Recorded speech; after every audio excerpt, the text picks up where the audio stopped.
research about the coronavirus is constantly emerging.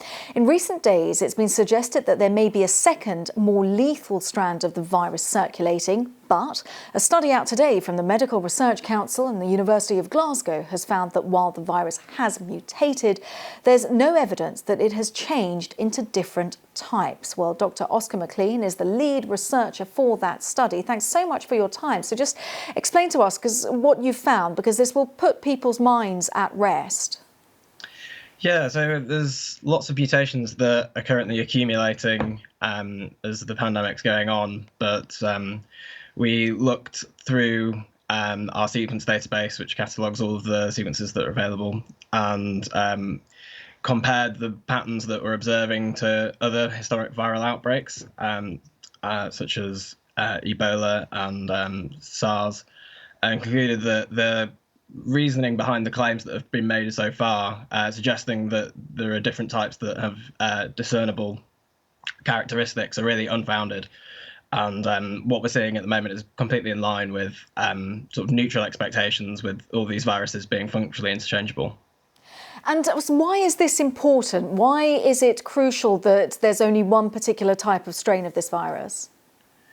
So there's two reasons why this would potentially be important. So one would be if higher transmission rates are evolving, then that sort of threatens our response in a sense by reducing the effectiveness of lockdowns and other measures that would suppress the virus. But also, one of the things we need to be careful of when we're describing types and strains is not that these viruses have any different immunological properties. So being infected with one has no impact on the propensity of your immune system to successfully fight a secondary infection if you're exposed at a later date.